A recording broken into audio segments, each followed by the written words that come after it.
Hello, everyone, and welcome to the GSL Middle Division game. We're going to be watching the Kinkais play Memes and Dreams today at almost opposite ends of the leaderboard after the first set, so that's probably going to be interesting. We're hoping for a game 3 as always. We love to watch some good Smite around here. Joining me today is going to be King Koopa and Laffy. Okay, well... Getting into the picks and bans here. We're going to probably see a lot of standard stuff, if I had to guess. Starting with a Marty ban. He's a fairly strong character in more than one role, so makes sense to me. For sure. What are you expecting to see in this draft? Probably if we don't see Hachiman ban, I imagine we do see a Hachiman. Got a lot of buffs recently, been pretty much the top of the ADC meta, him and Martichorus. We see the Circuit, pretty typical. As well as a Susanoo, a bit more interesting, but definitely one of those junglers that can hyper carry a game if you're really good on him and you have a carry jungler, a jungler that will carry you. It's going to be Susanoo is one of those gods you definitely don't want to let them get their hands on. Another jungle ban going towards the Thor. Another one of those, just little hyper carry jungles. If you have a good Thor, like, someone like adapting, just run it down. Old people on cooldown. And once again, one more jungler back to back to back. The Hebo. Feel like I'm saying hyper carry a lot, but that's every one of these junglers so far. And so we're starting to see a bit of a pattern out of these bans. What do you think the last one's going to be? Oh, never mind. I guess it's going to be the Hachiman. Yeah, I mean, guess I called it. That's a really solid ban, especially if you're second pick, because you do not want to see that man top pick, especially if Marty's already out of the game, because there's not many ADCs that can really fight him in lane because of the damage from the Eagle Eye. Time to burn. Going into the picks, we are going to see Agni get first picked, which is definitely a strong pick right now for mid lane. At least I would assume that's where we're going to see it played. Yeah, and interesting topic though, because he is a god that can get counterpicked. He's stuff like Odin's or Kabrakins, anything with a wall or anyone that's able to chase his dash. I mean, I guess they did ban Susanoo, which is one of his better counters. But you can also get someone basically more mobile, someone that can catch up, maybe even a Bakasura that can stop him from dashing. So definitely an interesting topic as we see Athena hovered. Athena is definitely not what you want to see when you're playing Agni. That a well-timed taunt from Athena can just catch your dash, and that's basically death immediately. And Hercules hovered as well, one of the stronger solo lane picks. Although it's actually interesting because would have thought we'd see Guan first. Guan definitely, I think, the #1 solo laner right now. If not, it's Tyr or Ramana, but Hercules is definitely up there, still strong, especially if he's a comfort pick. So we are going to see both the Hercules and the Athena locked in, like you were saying, that taunt. Going to put in a lot of work against the Agni specifically. The Hercules as well, probably going to be able to disrupt his plays if put in the right place, or able to put the Agni in the wrong place. We're going to see the Rama hover on the other side. It looks like we're seeing two different team building philosophies here. It looks like Memes and Dreams looking to build their front line first, and it looks like Kinkai's is definitely looking more towards that damage dealer front. We see Hell hovered. I imagine that would be a support Hell. Could be solo. Definitely a possibility, but I would have to argue for the support. She's been a top tier support ever since the 10.3 healing update, especially in SPL and higher levels of play. She is almost a 100% pick ban rate. And it's a massive amount of healing, plus the cleanse, a slow protection debuff. And also, I think people have been really sleeping on the damage reduction from the passive inner stance switch now. Instead of the extra healing, it now gives damage reduction to all enemies around you, and that is an incredibly powerful thing to have, to just be able to just walk at enemies and they just deal less damage, similar to like a Nox ult. I mean, we've seen that taking less damage is an incredibly powerful effect over the course of Year 10 in Smite so far, with the mitigation build at the very start and the amount of hits that style of building has taken. Oh god, I still have nightmares watching the FineOK videos and him just walking at mages and healing more from Gaia than he was taking. And now you want to hear what my spice might be for this? What if it is Hell mid, Agni support? It's not, but what if? I mean, Agni support, not the worst thing in the world. Not the worst mage you can pick as a support, for sure. I mean, some of the SPL supports seem to like it. They were talking about it on one of those Smite Pro videos when they were doing a support tier list, and they were talking up Agni quite a bit. So just Oh yeah, it's maybe, definitely just not maybe. unplayable. But we see Fenrir hovered, which is a really interesting pick here because they have a Hell on the enemy team, which just straight hard counters Fenrir in almost every way. Just Yeah. you just wait for him to ult. He grabs a carry, and the carry doesn't even needs the beads half the time because you just cleanse him. So I'm pretty worried about that Fenrir pick. He might not be able to get too much value because late game team fights, the only value Fenrir really has is in the Ragnarok ult. Because if you try to brutalize a carry, you're going to explode. On the note of tier we mentioned, when Hercules got hovered, he's seeming to be picked on the other side here. So it seems like they agree that tier is going to be the strong pick that they want in solo lane. He also has a lot of crowd control, so if Hercules can't get his heal continuing to come online repeatedly, then that could be a little bit of trouble. Yeah, and we saw Guan Yu, the other, top tier solo laner, banned, so not. So I think tier, maybe Vamana were the only options, and a really interesting jungle pick from Kinkai. You see Ravana, not a very popular jungle right now, but pretty decent into the enemy team. You can use the kick flip to dodge current ult, maybe a Fenrir ult, even Athena taunts or Hercules pull. So definitely not a terrible pick. Although I worry because Ravana is not known to be the strongest in the jungle right now. And it looks like we're going to see the Thoth hovered as the mid laner for Memes and Dreams. See if they lock that in. That gives you a lot of poke early. Pretty strong early wave clear as well compared to a lot of mid laners. Mm-hmm. Yeah, but also, that's a pretty good pick for the Ravana, though. Ravana would definitely enjoy fighting into a Thoth. Ravana able to chase him down after the dash with the ultimate, and also able to dodge the ult, which is a majority of those, way to peel for himself is to just kill you with the ult late game. And if Ravana can just dodge that, that's basically a free kill on Thoth every time. So, and definitely some interesting picks for Memes and Dreams. I imagine those are more comfort picks than, maybe the meta picks, but we'll see how they do. We have both teams here. Who do you think has a better draft? I personally think that overall the draft looks better for the Kinkais purely out of the fact that they had the chance to pick the Hell to counter a high CC comp already, and then also they now counter the Fenrir that was drafted after the Hell pick, which I think was a very interesting decision. And we'll see if that ends up paying off despite counter picking itself. Yeah, notably though, the other two carries don't have great on-demand CC immunity. If Rama has to be forced into and basically root himself to the ground to be able to dodge, and Agni no CC immunity whatsoever. So if Hell is not nearby, it'll be pretty easy to pick up those carries, or at least force Rama into his ult, where you're most likely going to be able to kill him. Yeah, that's going to be a lot of beat checks to worry about.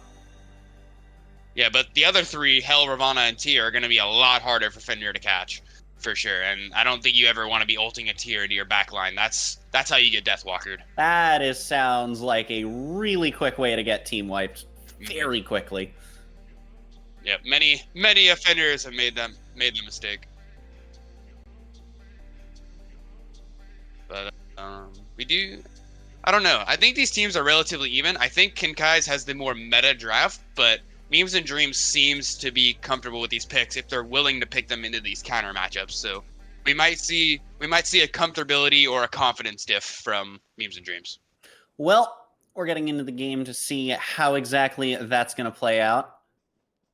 Looking at the starts here, we're actually looking at the Eye of the Jungle start on both sides.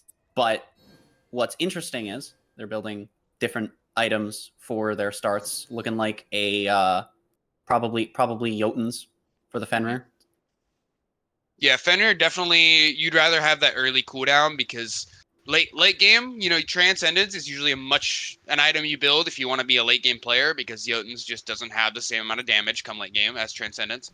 But as Fenrir, you're not really looking for that late game damage. You're definitely more looking to get those Ragnaroks on cooldown as fast as possible because come late game, Fenrir is basically only using the ultimate and almost never full committing until after a team fights. Maybe you already get a pick, maybe it carries 1 HP. But Fenrir is we'll probably see him go Jotuns, and I imagine we'll see him build a little bit of defense in his build. just to be able to use that Ragnarok and get in and get out with somebody, or at least burn a beads, burn an ultimate, do something with that Ragnarok and be able to reset it and get it up really quick.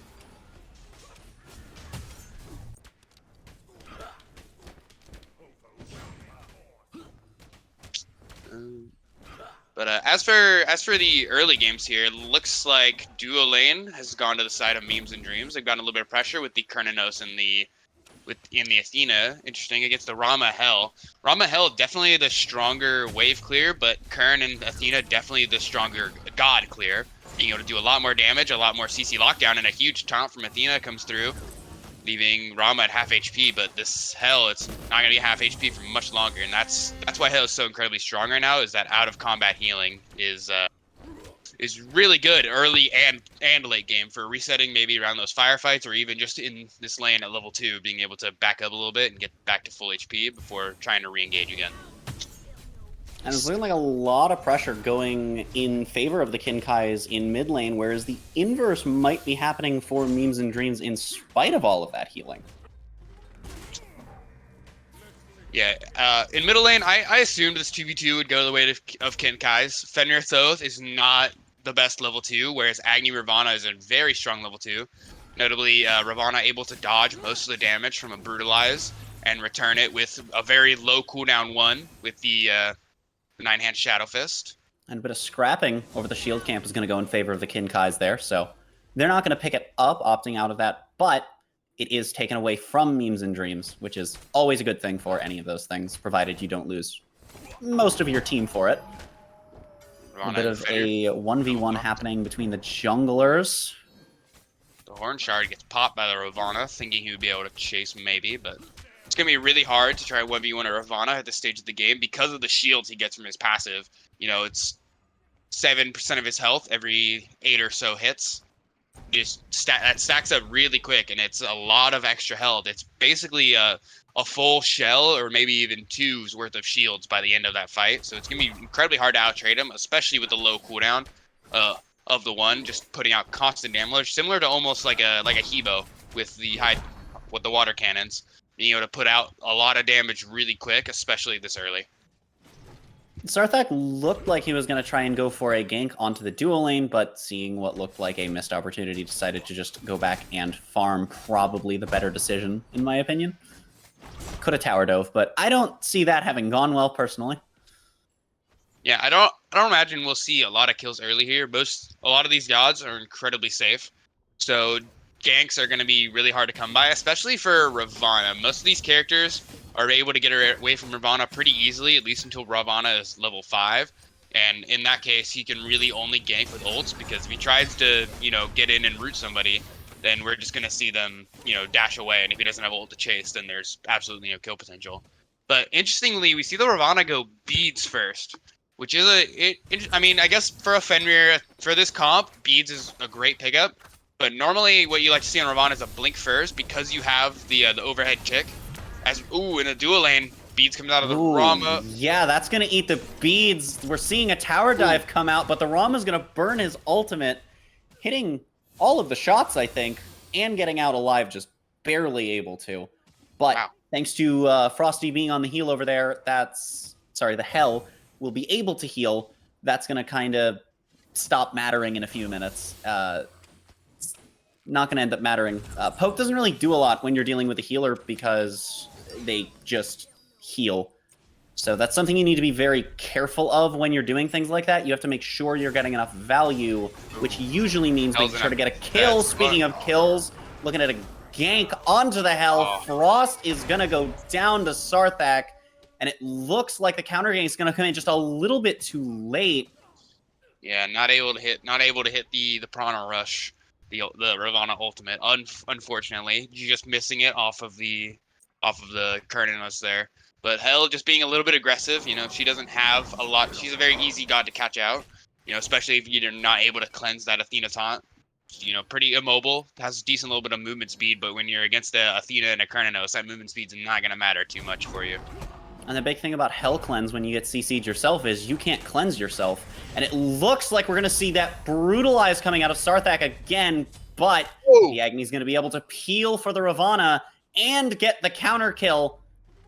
Agni's got really strong bursts, so you always have to be careful of that and respect it, you know? Yeah, all 3 bombs dropped there onto the Fenrir, just an absolutely massive amount of damage. You know, he already has that full Spear Deso, that's a good amount of flat pen, a good amount of power, and even cooldown to be able to get those bombs pretty much right back up, especially with the cooldown reset from the passive. But yeah, Fenrir got just a bit overzealous there, using his leap, using his brutalize on the Ravana. Ravana just barely living that, but just getting, you know, Agni gets a great turnaround. Aggressive. Yeah, wow. But it doesn't look like a lot's going to come out of that. I imagine we'll see Destina play pretty aggressive here early, try to get some good taunts for her Fenrir, maybe burn some beads so that Fenrir can get a really strong Ragnarok. And if you get a Ragnarok onto one of these carries with no beads, that's pretty much an instant kill. Yeah, the aggression looks to be the intended play, given that she did start Blink as well. Speaking of Blink, Fenrir is going to be up in 30 seconds, so we could see a lot more aggressive plays like we did over in duo lane just a couple minutes ago come out of him. Yeah, although beads are up for the entire team of Kinkai, so I imagine we'll probably see him wait for beads to go down, for beads to get called for him, and then we might see him rotate and get a gank. Maybe he goes to gank this tier. The tier does not have any beads, but he's going to be incredibly hard to kill this early with regrowth and tier 1 defense. He is really hard to catch and really hard to kill. He is very tanky, and Hercules with just a Sigil Golden Blade doesn't do a ton of damage to tier either. So probably won't see much play around solo at all this game. Both of those characters are really hard to kill, really hard to gank, especially once they get that regrowth online and they're moving incredibly fast. Yeah, absolutely. I mean, when you have that much sustain, it can be like you were saying, really hard to get those kills. So it's looking like things are going to be more centralized around the duo in mid lane. We're going to see a Fury pull pretty early, pretty aggressive, but it's looking like there won't be much competition. The Athena has arrived, but from the right with the ult. Able to do much. Ult can steal. He's going for the ult. He was not able to steal it, unfortunately, but it looks like this is going to convert into taking out the support of the Kinkais, thanks to Sarthak's efforts, but it might not be enough. Wow. As the Rama comes through, the Athena hits a massive taunt, but it ends up not being enough to save their own life. And it's looking like this fight has gone completely the way of the Kinkais, in spite of what looked like a potential steal coming out of Sick Addiction on the Memes and Dreams side. That was a really risky Gold Fury pull by Kinkais, and I think those just a tad bit late with the ult. If he popped the ult a second earlier, he would have stole the Gold Fury. But then, I mean, Memes and Dreams, I think, made the, you know, they get that kill on the support, but it seems like they just overcommitted, or, I mean, they underestimated the damage that Kinkais had. Kinkais just turned on them and just absolutely blew up their whole team. So, just an absolutely great team fight for Kinkais, and for what was a pretty slow game has now just suddenly spiked into Kinkai's favor. Massively gone in their favor. If we look at their net worths over here, we can see just how much of a difference that will have made. Look at that graph. Look at it, it's a pretty steady line. Massive spike. Having a decent, you know, pretty much in Kinkai's favor most of the game, but then, you know, come that 8-minute mark, just jumps. And then a bit of scrapping in mid lane will result in a kill for Morton. It seems like the mental Memes Dreams have gone down a little bit after that, and I know mine would be, and it's going to be some invades. We're probably going to see a Pyromancer picked up as soon as it spawns, and yeah, I think now Kinkai's just has complete overwhelming control of the map. They're ahead in they're ahead in literally every possible facet. Yeah, I mean, we saw one of Agni's ults come out, but we didn't see the follow-up aggression that we could potentially have from that. That would have been a very interesting fight, I think, to see a tower dive at this stage of the game. But I understand why they didn't. I'm just here for good smite, you know? That would have been fun. But fun doesn't always win you the game. And sometimes that's kind of something you have to respect. Yeah, sometimes you got to be a bit boring to win these games, but I don't think Kinkai is going to want to be playing. I mean, with that Gold Fury pickup, I don't think these guys are boring at all. That was a really risky call that they decided to take. And, you know, if that ult comes out just a little bit sooner, that fight could have gone in the complete opposite direction. But in the end, they did have the fantastic execution. And on the note of fantastic executions, that's not what we're seeing coming out of Ace, but it is what we're seeing come out of this Rama ultimate. barely missing out on the kill, leaving Wow. him with probably double-digit HP if I had to guess. Yeah, Rama hits all 3 snipes there, but unfortunately doesn't get rewarded for it with Largely due to living the on. Athena ult coming down, I believe, as Yeah, well. the prots from that Athena ult doing work as MX Ret is gonna get those chests, which is actually huge. You know, taking those chests is way more important than most people think, because that's the way you come back into the game. And if you can just shut that down, then you're basically a free reign of the map. You get those chests, then you're playing for objectives, and because the enemy has gotten no extra gold, they just can't fight you on those objectives, and your lead just continues to snowball if you can keep getting those. Absolutely. I mean, that's a few hundred gold across the team for each time that those come up, increasing the further behind you are, and saving yourself that just so much value. We're seeing these builds start to, as we get further into the game, develop further. The standard Lotus Sickle coming out of the Hell means that all of that healing is going to be used even stronger in a defensive capacity. And I'm wondering if that's going to just allow them to snowball even harder than it looks like they already are. Yeah, like I had previously called, the pyro picked up immediately, and no one from Memes and Dreams is even here to contest it. But they are going to go for the Primal Fury here. They're going to pick up their Primal as you guys goes for the pyro. And it doesn't seem like Kinkai's is ready for this at all. It doesn't seem like they're aware at all, possibly not like wording very strongly over that side. It's not going to matter if they know, because it's going to be too late. That Gold Fury definitely going to have some more value currently. No matter which variation of it had been, it was probably more valuable immediately. But that Runic Bomb, I think, would be more valuable later. Yeah, Looking like we're going to see a gank. That was a great pickup by Fenrir ult for nothing. He's going to get caught out, and it looks like the Agni's going to drop a bomb and close the kill onto Sarthak. That was an unfortunate attempt to run at mid lane.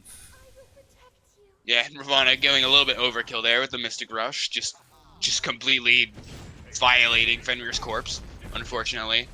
As oh my god, Speaking of the Agni bombs, it looks like we're gonna have a drone strike coming out under the tier 2, but not a lot of it's gonna connect. Oh, and perfect placement for the chest to come up. That's 4 chests for Kinkai's to shut down there, and Memes and Dreams definitely are happy about that one. Even with the Primal Fury pull, they're still behind a little over 4k gold. And it looks like it's only going to increase further as they get this middle tier. They get the middle tier 1, they get the left tier 1, and solo lane, it's still pretty much on an island over there. They've really done nothing this entire game. They've just been kind of they've just been scrapping all game. That's the solo lane experience, though, you know, especially in this meta where you have a lot of high sustain, high CC, like. And in a matchup like Tier Herc, I mean, it's with the amount of sustain both those characters looking like the ADCs are in a bit of a 1v1. Could have gone either way, but suddenly the Cernunnos of Ace going to win that duel from what looked like a sure loss. And the beads come out of Rama, so amazing trade from Cernunnos. Just getting beads, getting a kill, and I think Rama made the mistake. He was like standing in the brambles for a little while, so those probably did a lot of damage to him, which, you know, people sleep on the tick damage from the brambles. They don't seem to notice, but it does a lot of damage if you decide to stand in it. You need to get out of those as quickly as possible. Kern does a ton of damage with his abilities, and people just don't seem to know it. The people sleep on tick damage because big number make brain go burr, but small number's a bit more subtle. Yeah, if you do 1,000 damage over 10 ticks, people sleep. But if you hit 1,000 in one auto, they're complaining. You know.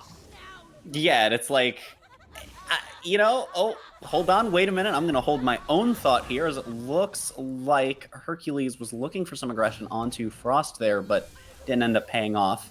Given that we are dealing with a Hell, that makes an amount of sense, but we're gonna see a jungle fight get dodged entirely. But he's chasing. The Fenrir is going to use his ultimate to get away, and now it's looking like we're going to see more of a fight shaping up around the red buff. Yeah. Fenrir is going to go down to the Agni Bomb, and it looks like he's not satisfied with just that. He wants the thought. The Athena hits the taunt, and he's going to get punished for the chase. Oh, is he though? Oh, he almost gets away, but the Athena gets that kill. Now the Athena has to make it back under her tower safely. It looks like they really want her blood. They're going to get her blood thanks to Morton's push. The Hell tanking the tower shots as well, allowing that to happen successfully. Thoth escaping alive. Yeah, look at the player damage numbers right now. Everybody, and then it's just Agni at the top, just throwing bombs wherever necessary. The double flat pitch straight into the Charon's coin for the percent pen. He's hitting tanks and squishies alike, but Kurt in a really bad spot here. Ooh, and it looks like he is going to get caught out a little bit. He's going to be able to get his way through there, and they might be able to turn this around. Not quite, as Sarthak goes down. Now the Athena ults in. Are we going to see anything major come out of this? The Rama's ulting with low HP. If he doesn't get a kill here, he's probably going to die, but he is going to take the Cern down with him. Now looking suddenly a lot better for the Kinkais. Oh, Thoth goes down too in the mid lane. Tyr just gets him. And it looks like the Kinkais are going to take what looked like it could have gone either way at several points during that fight. Looked really bad for the Rama, but the ultimate was able to save him and get enough damage out to win them the fight overall. Now going for the Gold Fury with Big Joe waiting in the wings. Hopefully for himself, he wants that steal. He's got that boulder in the pocket. If he throws it at the right time, I mean, the only secure that this team has is the Agni bombs, which are, you know, less consistent than something like a Thoth ult. Oh, and he mistimes the bolt. That's close. going to be enough for the Kinkais to secure the Gold Fury, unfortunately for him. Wow, that was really close. The ricochet almost bounced back and took it. I thought he got it for a second, but I did too. I thought the bounce was going to grab it. Unfortunately, it didn't. It was a really risky play when he tried to use the yoink to potentially throw some people off the Fury and throw off the rhythm of the Kinkais, but that also didn't end up succeeding. Yep, it looks like potential. No? Nope. Okay. It looks like they are grouping up over here, though. Oh, Hell getting caught out of position. That is never a good thing, especially when you're the healer that has been keeping your team alive through some of these fights. But it does look like help is coming in for both sides. Sarthak over to the side. Now, suddenly, everyone's health bars are dropping on Memes and Dreams, thanks mostly to this Agni. Yeah, apparently this team is really confident in their Agni plays because they top picked him, and it's definitely worth of the top pick as Morton grabs another kill, chasing two more players under tower as they start to pull Fire Giant. I mean, what else are you gonna do? You get 2 kills, and especially the one under the Thoth. You know, that's really their only potential to steal, other than, you know, straight Boulder. Kernanos is in left lane getting a tower right now. That's probably the best thing you can do right now. Yeah, that split push could absolutely come in handy. Ooh, the Boulder unfortunately, it doesn't look like he's going to get the steal off. Hercules very Not low mana. something you want to whiff twice if you are on this Memes and Dreams team right now. Yeah, I mean, it's really hard to out-secure an Agni with a Hercules Boulder. Agni just drops 3 bombs and it does about 5,000 damage in a real quick succession.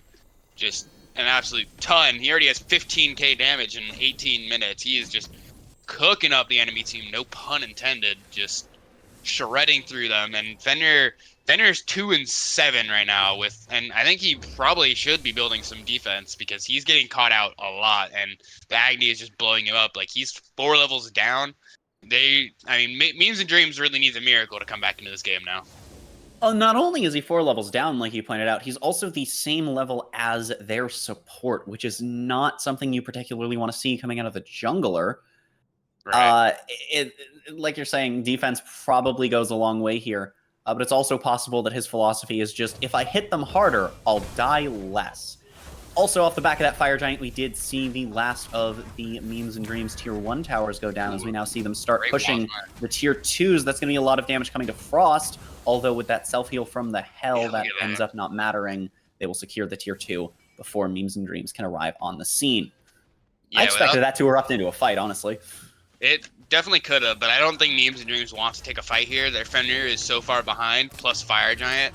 Like, you're 7k gold behind, you're with a Fire Giant. I don't think you can defend a Tier 2 at all at this point. Maybe you can defend a Phoenix, not with 2 bombs. You can absolutely not defend a Phoenix with the runic bombs going down and the Hell here to clean up any of the damage they might have taken underneath, but the massive grab from the Hercules, but right into missing his rock. The Fenrir's looking for a big ult, but he's going to get taken out by the Tyr. Morton gets another kill. Tyr gets yet another kill.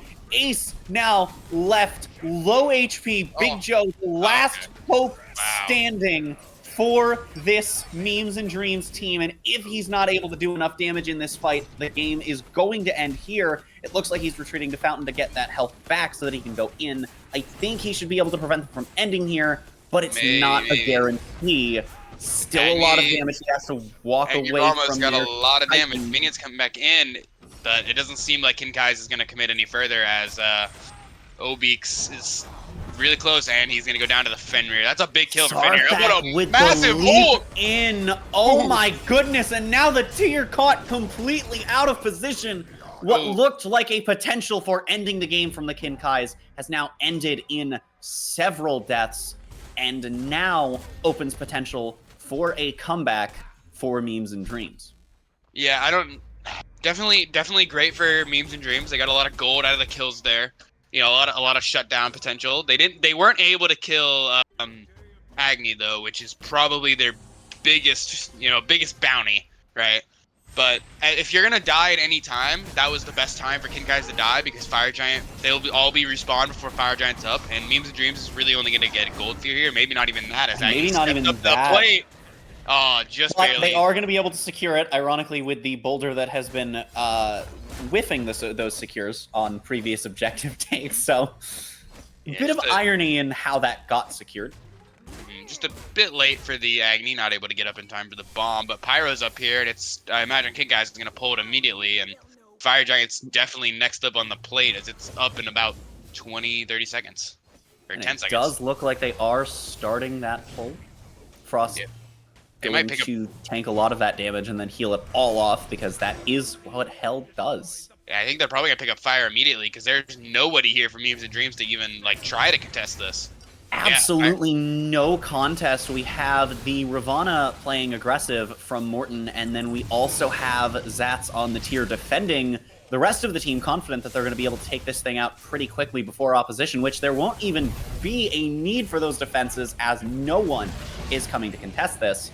Although we do see a lot of times the pre-20-minute Fire Giants, not the most, pre-30-minute Fire Giants, not the most contested things out there, as they are significantly less impactful than that enhanced Fire Giant, which disables your backdoor protections. Yeah, we'll probably see the right tier 2 go down, but we might not see a Phoenix take. We might see the middle Phoenix go back down, although they do have a Runic Bomb, which definitely could help in getting a Phoenix. If they could get the left Phoenix, that next EFG would be almost free. Or not EFG, it would be another normal Fire Giant, because they got the first one so early. But yeah, they have a bomb. Middle Phoenix is about to spawn. They're all almost caught out on the back there. Yeah, that was close, but they get to the full reset for Kinkai's. It looks like they're going to try to just probably shove down mid, get that Phoenix again, and just play for the next Fire once more. What I'm expecting to see personally is a bit of grouping around the Gold Fury, largely because both sides are actually down to the Phoenix over there, which opens a lot of opportunity for forcing your opponents on the defensive for that next Fire Giant take, as well as, of course, the Gold Fury being up a bit sooner than the Fire Giant here. So whichever side can get an advantage on duo side probably gets a lot of value here. Speaking of value, looks like that Hell is going to be under a ton of pressure, but not enough to take them down. Frost will be escaping that, as Zats looking potentially to go in on something. Yeah, with that, not alone. Oh, but he gets grabbed by Big Joe, shoved under the tower. He is going to make it out before anything too big happens. Oh, the bomb is destroyed. Runic Bomb does. Oh, and Sick Addiction gets Frost. That is a massive loss. Not only is it the support, but as we've been saying, that Hell, incredibly important to these fights. Perhaps not important enough, as we see kills coming out onto Memes and Dreams. That Agni being really strong, and Morton as well, landing an absolute ton of damage. But it's looking like they're choosing to back off, potentially going for the Phoenix. Yeah, that was a really chaotic team fight there. The bomb got destroyed before it could hit the Phoenix, so Kinkai's had to commit a little harder than they were wanting to. But they lose 2, but they do get the middle Phoenix, and they also get 3 kills. So the left Phoenix is up on the menu. Fenrir jumps in, maybe a mistake, but he gets out just barely. However, the Phoenix is gonna go down for that, and maybe throws as is the Thoth of Sick Addiction. Oh my goodness. That looked like a strong defense to me at the beginning, but it all fell apart fairly quickly when that Thoth started taking just tons of damage. Yeah, when you're that far behind, plus down a fire giant, it's even if they played that fight really well, but if they were just, maybe 2k gold less behind, they might have won that. But it was just the lack of damage, the lack of follow up, the lack of defense even is just a real struggle for Memes and Dreams. And this is that like snowball gameplay you see, but as we get later into the game, that golden experience is gonna matter less and less. So unless Kin Kai's wants to, struggle in that late game against the team of Memes and Dreams, they're going to have to end this game soon. But while that gold does still matter, Kinkai's are going to secure another Gold Fury, and then what looks to be retreating and regrouping, rounding out what they can, and then what I assume to be going to take Fire Giant as soon as possible. We're going to see Memes and Dreams taking Pyromancer off in the distance there, which is going to be good for them if they can get on the offensive. They seem to have forgotten the Runic Bomb, and going back for it almost results in a very unfortunate circumstance. Thankfully for them, they are going to get away with that, but now they're going to have to be in a full-on fight if they do want this Fire Giant, although it is still pre-30, so that could end up being something we see them just give up, and it looks like the Kinkais are just going to go for it while they know Memes and Dreams aren't around. Yeah, I think this fire is actually a really smart pull. If you look at the Thoth, he's still level 19. He doesn't have his starter yet. So he just doesn't do as much damage as the Agni, like not even close. He's down an item, walking in and just getting absolutely melted by the 5-man as well. And I mean, look at the Athena. She's still missing almost 2 full items. Hercules doesn't have his full build, and neither does Thoth. So it's going to be incredibly hard for them to defend when they're just down so much damage in defense. We're now going to see what looks like another Phoenix Siege that's going to go pretty freely in favor of the Kinkais. With your entire base cracked open, you're definitely not feeling fantastic about this match. And I'm curious if anything is going to be become of that just out of mental causing mistakes. Sometimes when you play from behind, you end up making mistakes trying to just desperately keep yourself in the game. And if we see any really big misplays come out, that could end up being largely the reason for those. Yeah, and it looks like Kinkai's playing pretty patient here. They're just going to be looking for a pick, and if they can get a pick or two, they could just end the game here with Fire Giant. A ward gets dropped on them, so it seems like their plans have been foiled. But that is why you buy sentry wards, folks. Decent pickup, not going to lead to much though. But I mean, I think Kinkai's is going to be kind of setting up camp in the base of Memes and Dreams, just waiting for something else to do. I mean, it's not like Memes and Dreams can really go get farm, get gold. They just have to wait for these fire minions to push up as they take the poke, and then they're a lot of damage coming out from the Agni ult, amongst other things, onto Memes and Dreams. Down goes Ace immediately. The Athena almost goes down, makes it back to Fountain in time, but they don't have to just watch out for themselves. They have to watch out for this Titan, as Zats takes a lot of damage, and they're going to be able to end in spite of that, purely through the power of Morton just wailing away at the Titan, and everyone else chasing the low health tanks on their team. So this game going to go in favor of the Kinkais, despite what looked like a pretty solid defense at the start. Yeah, I mean, that was definitely the star game for the Ravana and Agni. Definitely worth the picks. I mean, I was a bit hesitant on the Agni top pick. I was a bit hesitant on the Ravana pick, but obviously Kinkai's doesn't care about my opinion, as those two just absolutely ran it down that game, just pumping out numbers.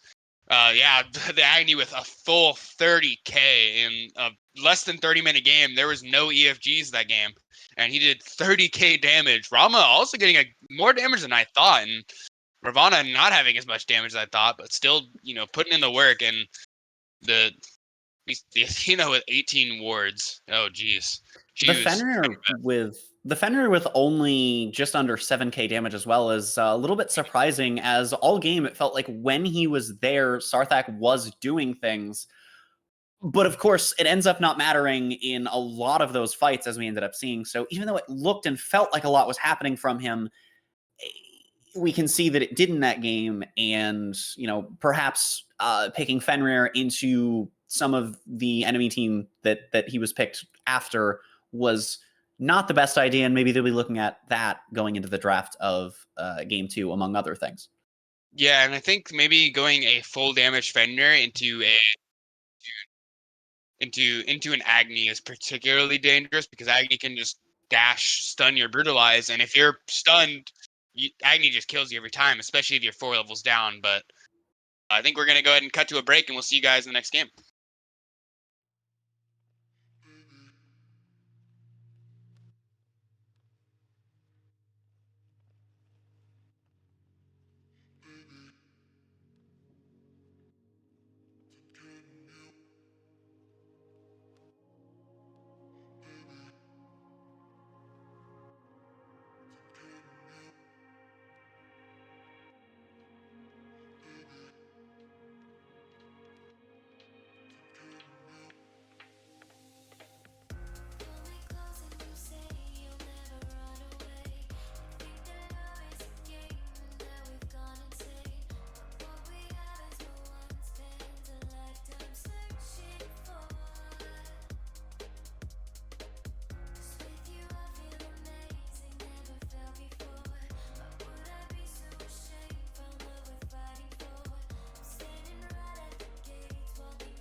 All right, welcome everybody back to the GLS mid-division game, Kinkais versus Memes and Dreams. We just watched the Kinkais have a pretty dominating performance in game one. I'm here with Sunset on the cast, and we're going to go right into picks and bans of game two. The Marty banned immediately again by Kinkais. Do you think we're going to see pretty similar bans across the board? I'm expecting to see pretty similar bans. I wouldn't be terribly surprised if we saw something along the lines of the Ravana or the Agni get banned this time after the strong performance out of those two specifically. But if we don't see them banned, then it's likely Memes and Dreams are more thinking that that was player and not God that performed that game. Yeah, I definitely think it would be a mistake to let Kinkais get the Agni again. Agni just had a overwhelmingly dominant performance, and it was a top pick as well. So I think if we don't see the Agni banned third here, I think that is a big mistake for Memes and Dreams. I think Kinkais is going to grab it immediately. I agree. That was a massive first pick for them to grab last time, and same bans out of the Kinkais on the note of bans being the same. If the notably Agni characters does that are good in Agni, actually. Yep. If the Agni does get through, it is going to be an uphill battle for Memes and Dreams if Mertak is able to play that pick as well as he did the last time. It looks like they're still thinking about, and there it comes. Yep. Yeah. As expected, I mean, you see someone perform that dominantly on a pick, and you've got to think to yourself, like, are we confident that won't happen again? Do we think that maybe that was just something they'll do on another character? Do we think that that was just a one-off? And we see that they've decided that no, they do think that if they let this pick through again, that it's probably not going to end very well. We are going to see the Hachiman that we hyped up last game. Yeah, and I mean, we didn't get to talk about him a lot, but the carry for Kinkai's was also doing really well. He might have been losing those 1v1s at the Kurnanos, but it is a Kurnanos. He's very hard to 1v1. He usually wins those 1v1s, even if you're a little bit behind on the Kurn. But when you give someone like that, Hachiman, I feel like he's going to be running this game. Oh, and we're going to see Ishtar and Yamoja hovered on the other side as well. Yamoja actually is one of my favorite gods to play, if I can interject some extremely personal opinion here. I love the way that her kit works, and I'm personally very happy whenever she's strong and whenever she sees play in any competitive setting. So I'm looking forward to seeing some of those big Rivers rebukes, maybe some big stuns come out, some crazy heals and shields with just the spiciest of timing. That's what I'm hoping for personally out of this pick. Yeah, I mean, I see the potential. Yamoja has the potential to be the best character in the game if you can play her. I cannot play her. The last time I played her, I absolutely trolled my team. The best thing I can do on Yamoja is throw Riptides at the enemies and just hope to pull them. But yeah, I mean, she seems like a fun god if you can play her. Every time I play her, I do not have fun because I'm horrible at it. But we see the Hell and the Tear get picked up again. It looks like Kinkai's wants to draft. Yeah, the same exact tanks. I don't imagine that Hell's going to be going in mid. A bit of a different playstyle than Agni by quite a wide margin. Fair bit. Then we see the Tear. The Tear definitely performed really well that game. We see an Odin pick. That is a great pick for Memes and Dreams. If they were going to pick any solo laner, Odin was it. Because it's going to force that Hell to build Phantom Shell. And if they don't have Phantom Shell, you just win the game. Because Odin walls Hell, walls Hachi, walls Tear without ult. And I think Kinkai is going to have to pick a pretty safe mid laner and jungler to be able to get out of that Odin ult. Otherwise, it's going to be really bad for them.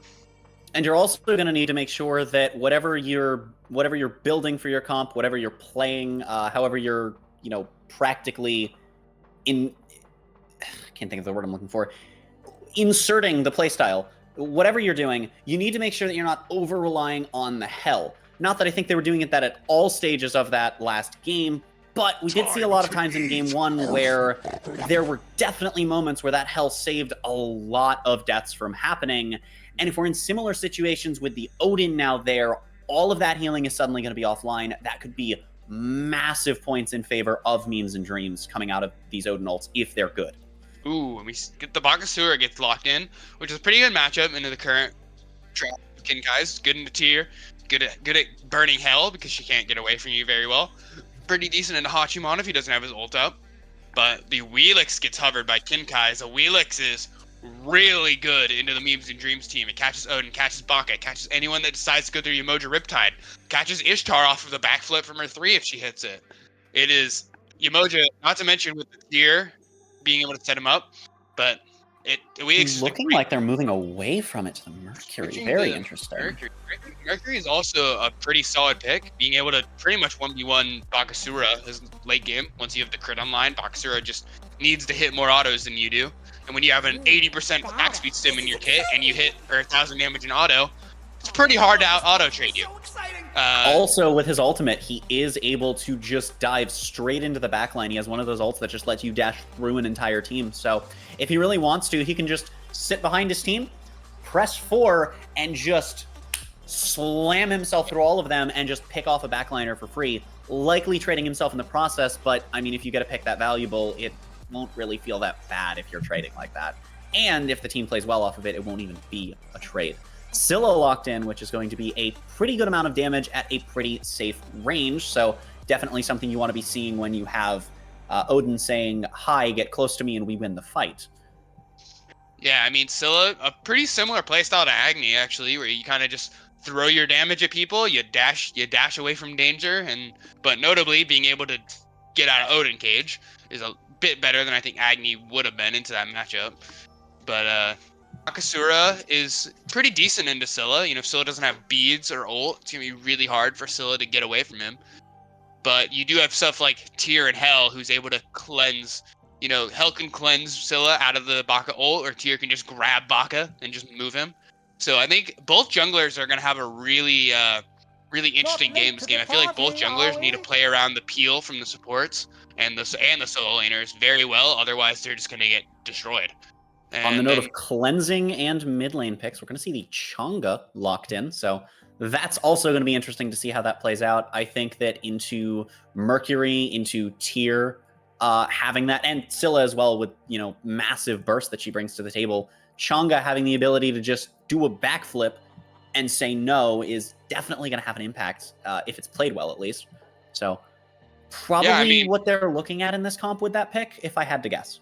Yeah, Chang'e is really good into Scylla and Mercury. If you can see the Mercury or the Scylla ult coming, that's just most of their damage just gone, just evaporated. And I mean, when you're playing Chang'e, if Mercury isn't able to get on you for free, you can stun him and you can pretty much one-shot him when come late game with the Chang'e combo. So it's also a great god to follow up on Odin cages because you can cage people in and then just absolutely blow them up with something like Chang'e Ishtar. More walls out of the Umoja. These Phantom Shell. We might see a double Phantom Shell out of Kinkai's here, because I mean, if one of the ADCs could pick up, like if Hachiman or Scylla could pick up Phantom Shell, or even Tyr could pick up Phantom Shell, it'd be very helpful into the double wall comp that Memes and Dreams has. I think it would be more likely to see that come out of maybe the Tyr, given that he will be playing in a bit of different positioning from the rest of the team. And there are probably going to be situations, especially if we make it later in the game than we did last game, where Tyr and Mercury are a bit away from the rest of the team. And so having their own Phantom Shell, if they get Odin walled out, is going to help quite a bit. We're going to get into the game here. I'm looking forward to this matchup. I'm hoping that we go to game 3 purely because I like seeing some good smite. So what are you thinking at the start of this game? I definitely think early game here is going to be pretty boring when you have a Mercury and a Bakasura in the jungle. There's literally almost zero gank potential until level 5. And we probably won't see Mercury fight too much until he gets the Rage online, unless, he's handed some kills, of course. But other than that, solo lane, once again, I don't think there's going to be a single kill coming out of solo lane. When you're playing Odin Tyr, not much is going to happen. In middle lane, I don't imagine. I think if anyone's gonna get a kill, it's gonna be the Chang'e, because Chang'e can just dodge all of Scylla's damage almost with a single ability. But I think dual lane should be a lot more interesting here. Both teams got a good amount of healing. Both teams a good amount of damage. Ishtar and Hachi both have pretty solid wave clear. But the Umoja Ishtar is definitely gonna have the wave pressure for sure. And the Hell Hachi is probably gonna be playing from behind, at least until the supports rotate. We're also seeing almost identical item starts across the board, with the only major deviations being that it looks like... Oh, I'm holding my own thought for a second here as the Umoja goes for the spicy invade, almost grabs it away from OBX, but unfortunately not going to be able to get there in time. Now Umoja's stuck at level 1 because they didn't get the purple buff. Might get the favor of Kinkai's. That invade might have kind of trolled them, and now the pressure goes. It's gonna hurt a lot. You don't have that healing early that they're going to have access to on the other side, but you do still have your stuns at level 1. What I was going to say before that very spicy play happened is that actually, yes, the supports are one of the cases where we're seeing a moderate difference. There we're seeing the biggest difference, actually, in builds, rather than what looks like it's going to be a Lanos into Prophetic Cloak start. We are seeing the more traditional, old-school Sentinels into Gauntlet of Thebes start. So, and then in solo lane, of course, we have the more aggressive solo laner in Tyr taking the Bluestone, and Big Joe's Odin taking the Axe, given that he's not going to be running in and smacking people with a club repeatedly. Yeah, although I gotta say, I'm not a huge fan of the low-nose Hell start, because that early damage from Hell is very impactful, and that wave clear can be really good if you don't go the low-nose, but the low-nose just reduces your damage. I personally definitely prefer to see a a Sentinel's Gift on Hell. You know, that extra prots, that extra MP5 you get out of it is really good for Hell, and you also get to keep that damage from the wave clear, and it can really help you get that early pressure, that early kills. But I mean, uh, Hell Ooh. Frostbite had a really good performance last game on the Hell and built the exact same thing. So who am I to say? Also, a completely uncontested shield buff goes the way of Memes and Dreams. I was kind of thinking that despite the fact that these aren't gods with particularly fantastic early game, that maybe in the next few moments we might have seen a gank come out, but it doesn't look like that's going to happen, as it looks like both Sarthak and Sick Addiction are going to be just farming a little bit for the moment.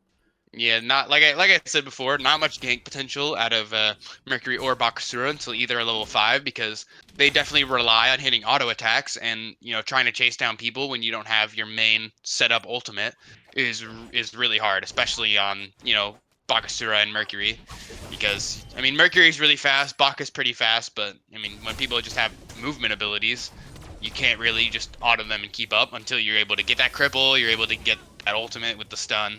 So we're probably just gonna see them hyper farm up for that Golden Blade. You know, do a little farming after Golden Blade, and then once they get level 5, we'll probably see Mercury get a bit more active than Baka, because Baka's that kind of god where you pretty much farm until like level 9 or 10 to get your Butcher's Blade maxed. The true damage is hitting as hard as it will, and then pretty much after a few levels of that on Baka, you're pretty much just farming till late game, because until then you're not really going to be able to out trade people as well. But once you get to that late game on Bakasura, that's when you're cooking. Yeah, another failed invade as well coming out of the Umoja. I like this. I wouldn't like this if I were, you know, on the team that kept having those whiff, but I like this as a spectator. It's a very interesting gamble that you take every time you do that, but just a little too slow. Last time a little too fast. So, you know, maybe we'll see a bit of Goldilocks happen here next time. Maybe that objective or camp steal will go just right. I'm personally expecting First Blood to come out of the mid lane, just because of wow, right. And I stand immediately corrected as Zats gets to kill on Big Joe. Okay, then. Wow. Yeah, Zats going big in the solo lane right now. First Blooding in Odin. That had to been a long fight. That had to be a beatdown, and the TP comes up for Odin, so it doesn't even really matter. That's solo lane for you. You get an amazing. Ooh, and a big gank from the Mercury. The ult goes in on the Emoja. Big one. Emoja no Omi, but the Bakasura comes in with the regurgitate. The River's Rebuke is gonna come out though. That's gonna be a lot of damage coming down. They're not going to be able to get away from that. It is going to result in 2 kills going the way of this Bakasura pick for Sarthak. Now that fantastic thing. Yeah, that is amazing. That is what you want to see out of that Umoja pick. Just a massive River's Rebuke with the perfectly placed Riptide to just keep them in it. And I think Ishtar went through that Riptide like 3 or 4 times before they finally died. But wow, what an amazing Umoja play right there, and a great regurgitate from Baka as well. Just able to stop that push entirely, and you know, Mercury got a little bit overzealous, not expecting the counter ganks, and River's Rebuke went huge. No Phantom Shell for Kinkai's, and that was their demise. Speaking of demise, things looking a little rough for Big Joe, but he is going to drop the ult. It's not looking like it's going to be enough. Zats drops his own ult as this fight just grows and grows and grows. Sarthak going to be able to escape under the tower, and the Umoja is also going to be able to drive them away just by convincing them that there's not enough value in chasing to just under tower. Looking like they're chasing Sick Addiction, but they're not going to chase too far. They're now going for the red buff. Sick Addiction's going back in for it, isn't going to be able to counter-steal it. Now, suddenly caught out is Frostbite, almost alone. Is going to be able to get away on the Hell thanks to the movement speed that character provides you. But now, suddenly, that Scylla is the one alone. It's like they're playing musical chairs with who gets left out in the cold, man. Sarthak just gonna jump in, steal the green buff, walk away, and refuse to elaborate. As they go for this Gold Fury take. It's gonna be highly contested, it looks like. Yeah, the Gold Fury, they do have a lot of burn here, but I mean, when you're fighting against a Scylla, it's gonna be really hard to 50-50 those because Chang'e not the greatest secure, and Scylla has the greatest secure with the I'm a monster. Just an absolutely amazing secure ultimate. It's pretty much uncontested in terms of objective stealing. Like just does like 1,500 damage to any objective you throw it on when come late game. This early, not hitting quite as hard, but still hitting harder than anything else you can. But yeah, it's gonna be an interesting dance around these objectives because Memes and Dreams has incredible shred, but Kinkai's has incredible secure, and Kinkai's definitely has great shred of their own. Once Mercury gets that rage online, maybe gets the stack. Oh, and a rogue Ooh, a kill in kill. the distance for Morton over in duo lane, which almost ended up being a kill in favor of Ace. So definitely a good time for him to have gotten that kill, because that would have ended it the opposite way very quickly had things gone just a little differently.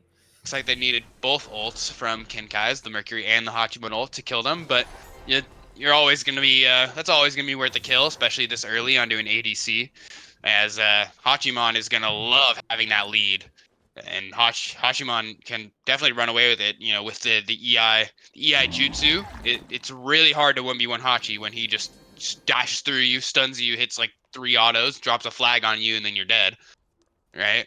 But Also of note is that the beads of Ace also went down during that fight, so that's also going to be a pretty big thing.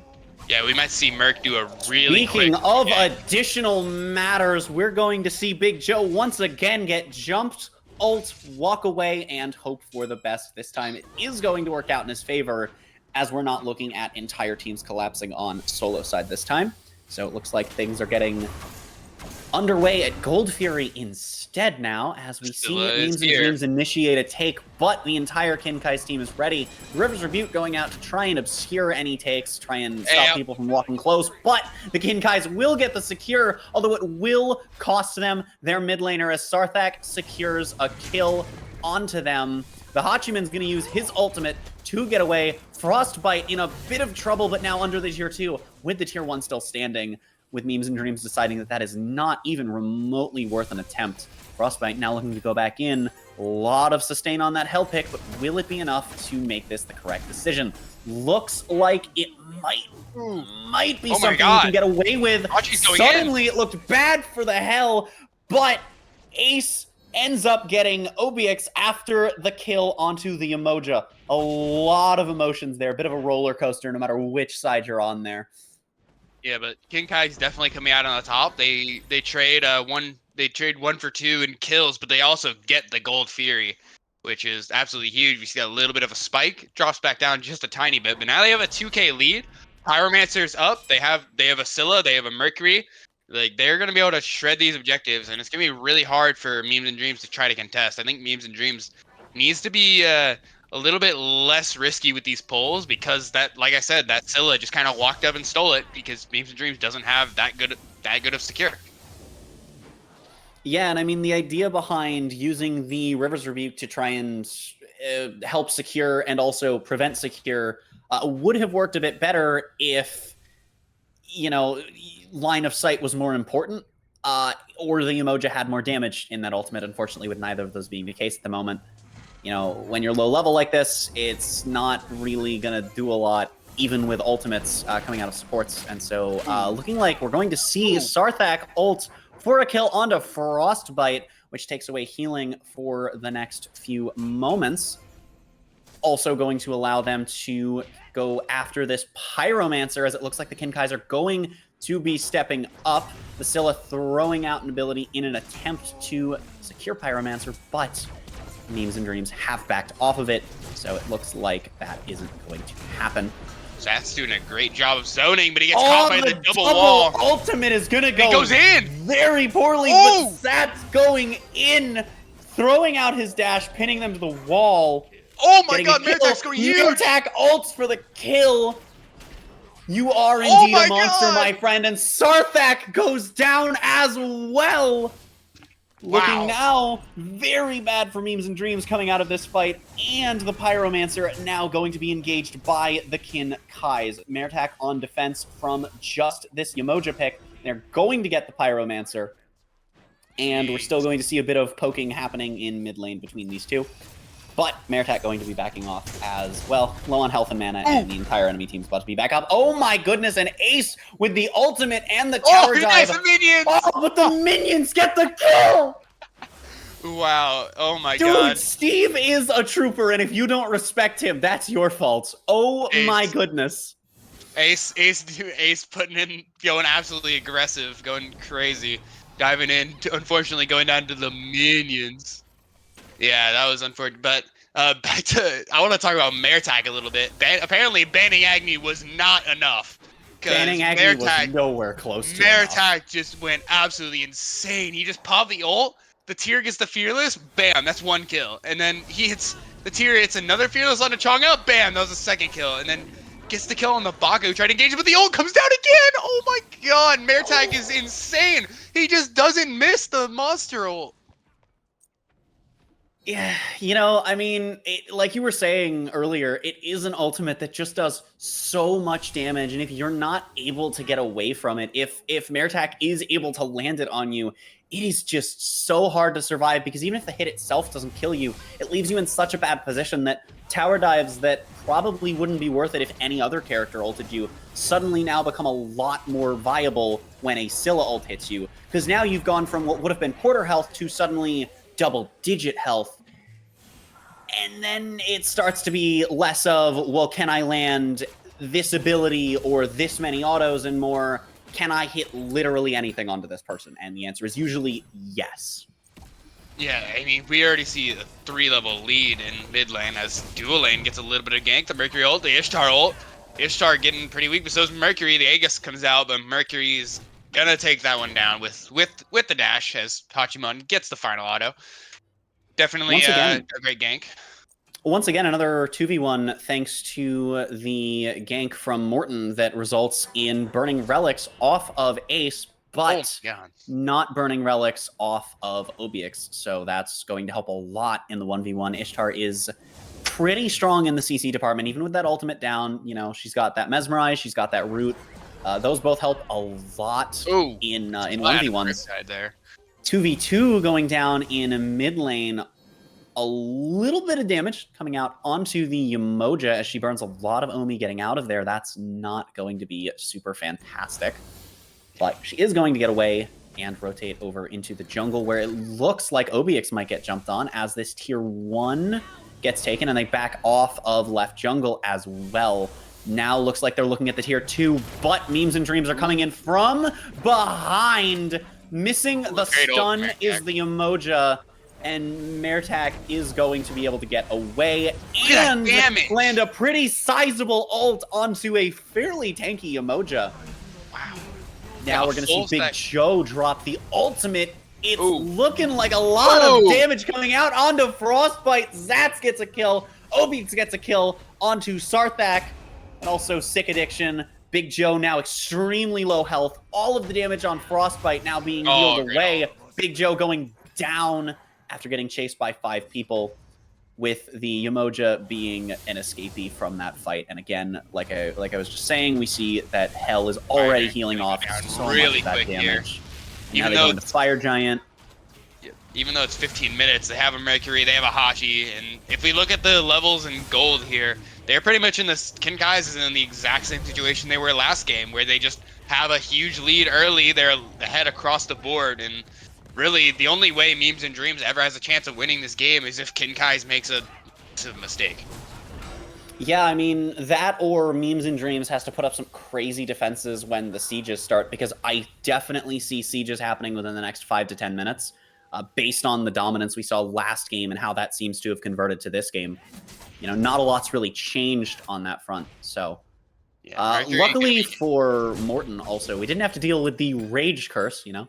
Some people get very unlucky after building that item, where fights just tend to not go their way. Coming out of this Kinkai's team, that has not been the case so far, so that Rage was able to get fully stacked. Deathbringer also online now, so tons of damage coming out of all of those crits, including one of his abilities being able to crit as well. So lots and lots of damage now coming out of a character we've seen be piloted to do so much damage already by Morton, and I think that that snowball is just going to keep growing in size if Memes and Dreams are not incredibly careful about these next couple fights.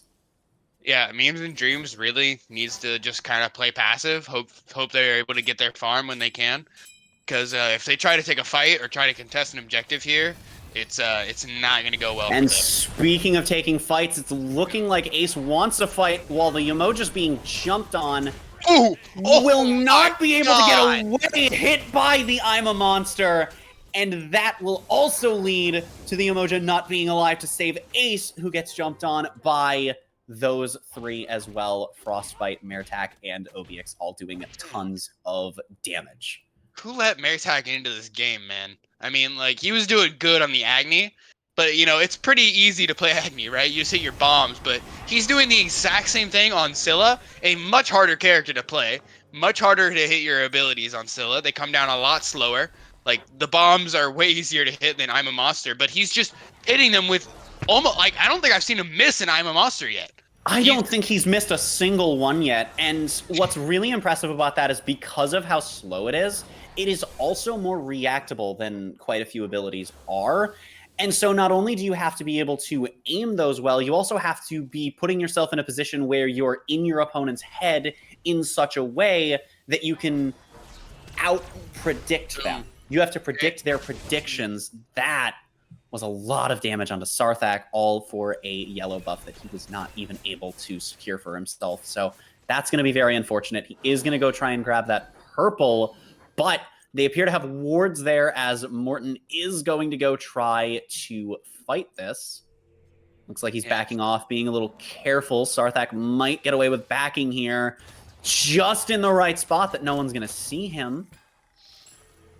Yep, I mean, really, it kind of sucks for Kinkai's here. There's not much for them to do. They can't really siege a Phoenix because that would be pretty much suicide. Even when you're this far ahead, diving that Phoenix at 18 minutes is going to be a struggle, especially when you only have one bomb.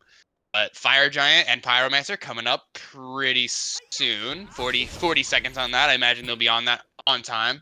Probably going to run down that right lane afterwards, get the towers at least, maybe look at a Phoenix with a second bomb in your pocket. But I don't think Memes and Dreams can ever contest this fire. I think if they ever try to contest this fire, Kinkai's is just gonna kill them.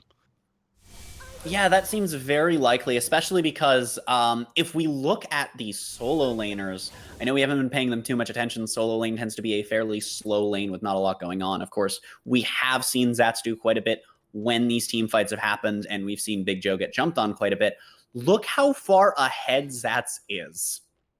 Yeah, I mean, look how far ahead everyone is. We have 3 levels in solo, 2 levels in jungle, 3 levels in mid, 3 levels in support, and a level in ADC. This is I don't think you win a 4v5 if you're Memes and Dreams right now. Like, it is, the difference is insane. Almost 10k gold. Fire Giant goes down. They do get a good split push in the left tower, opting to do the fire. Ooh, we're going to see the Emoja go for a spicy steal this time on Fire Giant. It's not going to work once again. We did not see the Goldilocks play come out. Both tanks now left on the defensive, attempting to retreat. Yeah, I don't think they're going to be able to. There's definitely potential for it, but it's going to cost Big Joe's ultimate, and that seems like it won't even be enough. Oh, but he gets the leap over the wall. Now left on 1 HP. Anything will kill him. Are they going to go for it? Mertak is going to get shot by the tower, miss his abilities, but it's not going to matter with 4 people going after that kill. Yikes, yeah. It's really hard to chase down a Yemoja, but, I mean, the Odin, not so hard. Even after he gets the leap over the wall, he's just so far behind. The Hashimon is 2 levels on him. He's just going to absolutely rip through him, even with the shield. Surprised we don't see any anti-shielding items from... But I guess it doesn't matter when you just kill them faster than they can even get shields. Yeah, you don't need anti-shield if they're already getting deleted. Yeah, the bomb going is down. We have 2 bombs now for Kinkai's. We'll probably see a Phoenix Siege, maybe a reset first. The middle Phoenix already at about 3/4 health, but it is healing, so fortunately not going to be too low by the time Kinkai's gets there. But notably playing really slow, Kinkai's is right now. I'd expect them to get a bit more aggressive, but maybe they were just a bit weak after killing that Odin. They're going to probably try to get that right tier 2, maybe get a Phoenix afterwards. The red buff going to go the way of Kinkai's as well. Bakasura is just kind of watching it happen, looking at the zoo, just strolling his way through the jungle. But if we look at Yamoja, she has 2 items online. 2 items is 2 not a items. position you want to be at almost 22 minutes into the game. Yeah. Level 13, while 4 of the enemy team are max level. You do not want to be staring that down. Also, another thing that I wanted to point out is that for a while there, we saw that Frostbite was at about half mana, and that actually doesn't matter a lot on Hell because you actually gain mana for healing allies with your 1. And that ends up meaning that you ended up having this massive amount of mana. It is functionally infinite, provided you're not leaning on that AoE heal. Yeah, not to mention a crazy amount of MP5 in her build alone. Also, the MP5 from the passive on the stance switch. She probably not have as well as the mana heal. Also has max MP5, so I don't think that Hell is going to be running out of mana anytime soon, especially after they get another MP5 item online, probably a Shogun's. It looks like they're going into. And I will be legitimately shocked if we see Frostbite run out of mana at any point for the rest of this game. It would have to be a really long fight for them to run out of mana, and with the way fights are going for Kinkai's right now, there's no such thing as a long fight. They are over real fast. And even if it's a long fight, if you're seeing any allies you can heal, you net gain so much mana off of just healing 2-3 times that you can just keep firing all of your abilities off with no worries. It's such a fantastic position to be in. Mana management can be a real hassle in some of those longer fights if they do start to happen. But if you have what amounts to infinite mana, you don't have to worry about managing anything. And that is just a fantastic position to be in. Yeah, I mean, this Hell can literally just spam abilities. Look at your teammate heal, look at an enemy, Roof's prots, deal some damage. But Primal Fury is going to get absolutely torn to shreds by 1,000 crits from the Mercury. Completely deleted. And yeah, I mean, Memes and Dreams just has really no legs to stand on right now. Zat's getting jumped on by Ace and Big Joe. Big Joe doesn't drop the ultimate. I didn't see if it was just not quite up yet. Looking like he's going to get chased quite a ways. He's going to give it up as Sarthak gets into position for what I was thinking was going to be a dive, but now Zat sees the chance for the 1v1. If he doesn't know that Sarthak is there, this could go very poorly for him. Now Big Joe's going to keep backing off. Sarthak is going to back, and it looks like that fight's going to end with just a bit of poking. Yeah. Speaking of fights, we're going to see a Phoenix Siege happening.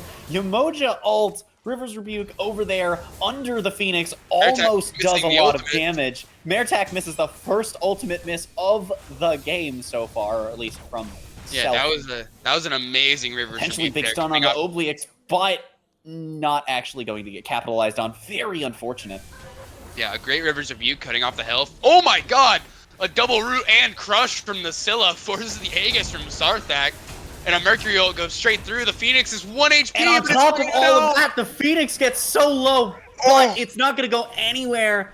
Zats might be able to get in there, but it doesn't look like he wants to take that chance with so many people on him. Morton's going to get away. Zats uses the ultimate as a getaway option. Wow. Morton looking to re-engage. Memes and Dreams now looking to engage on Morton instead of Zats. Zats now free to do whatever he wants. We're going to see if he goes back in or not. Morton has all of this mobility to get away with. We're going to see how well it works. Yeah, I don't think anyone ever catches him, but Zats with an absolutely insane juke. He just destroyed the entire Memes and Dreams ankles. Just simultaneously blew him up, man. But then Memes and Dreams just came right back from it in a fantastic counter fight. That's exactly what you want to see, and this is well executed. This is a risky fire pull. I mean, they have the numbers, but not for long. The entire team of Kinkai's is coming in a big Fearless from Zats, stuck in the Odin cage, not able to really contest this fire at all. It's going down not quick at all. It's at half HP still. The full team of Kinkai's is coming in force. This is a really dangerous fire. Sarthak almost dead.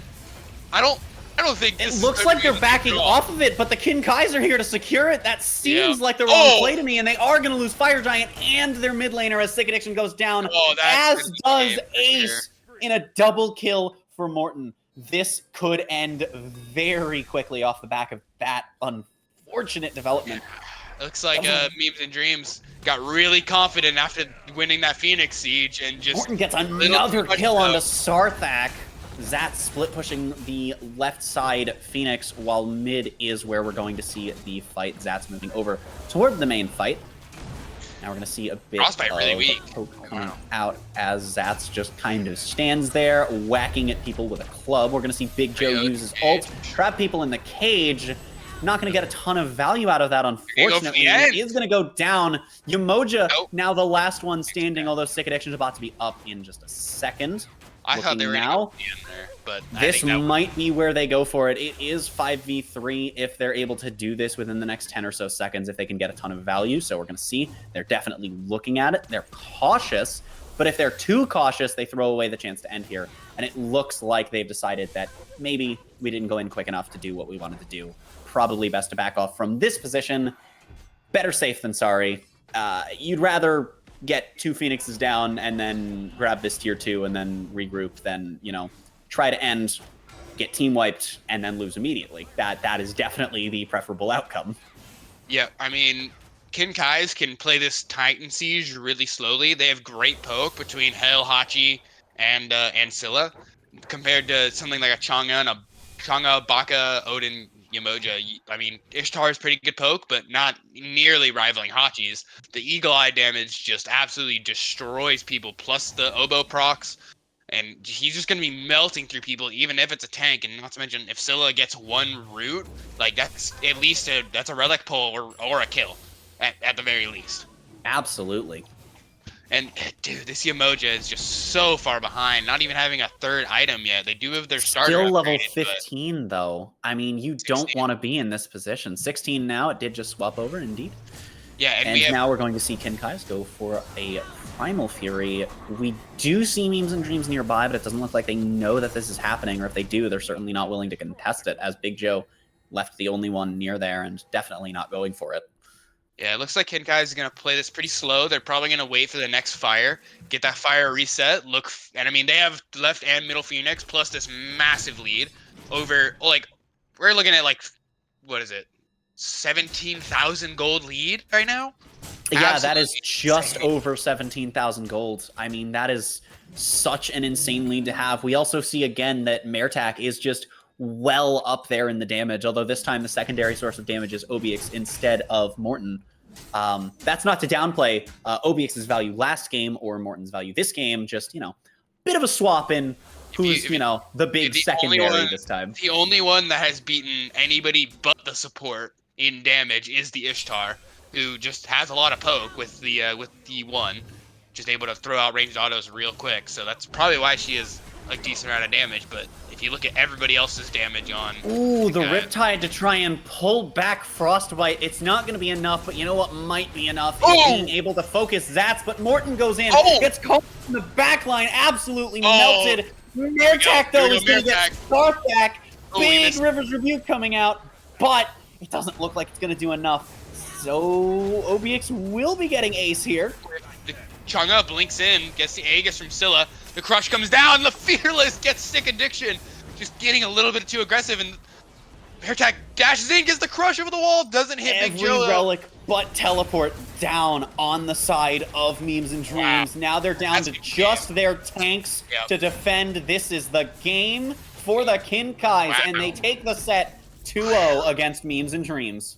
Kinkai's just showed zero weakness, just absolutely dominant from, they lost one team fight the entire game.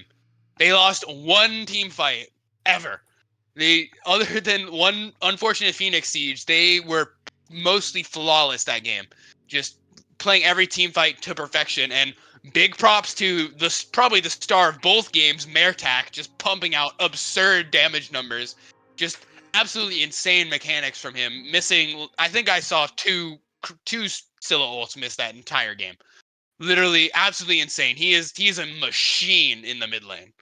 None of this to downplay Frostbite's performance either. Supports often go overlooked in really every game because their job tends to be more low-key.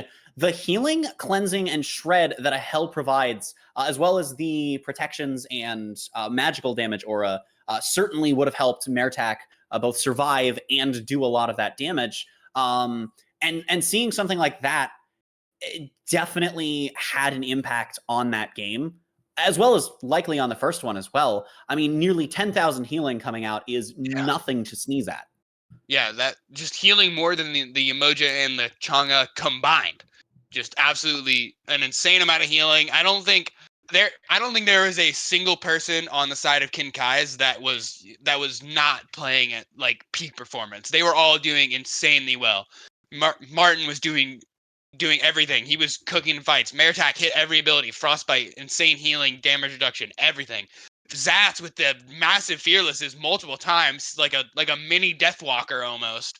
And Obeek's just pulling up that ADC. He's slinging autos like every ADC should be. Just hitting his abilities, hitting his autos, doing everything they can. I think Kinkai's just had an absolutely great team overall. They were all playing extremely well and with great coordination. Strong play, strong picks, forcing and catching the opposition out of position.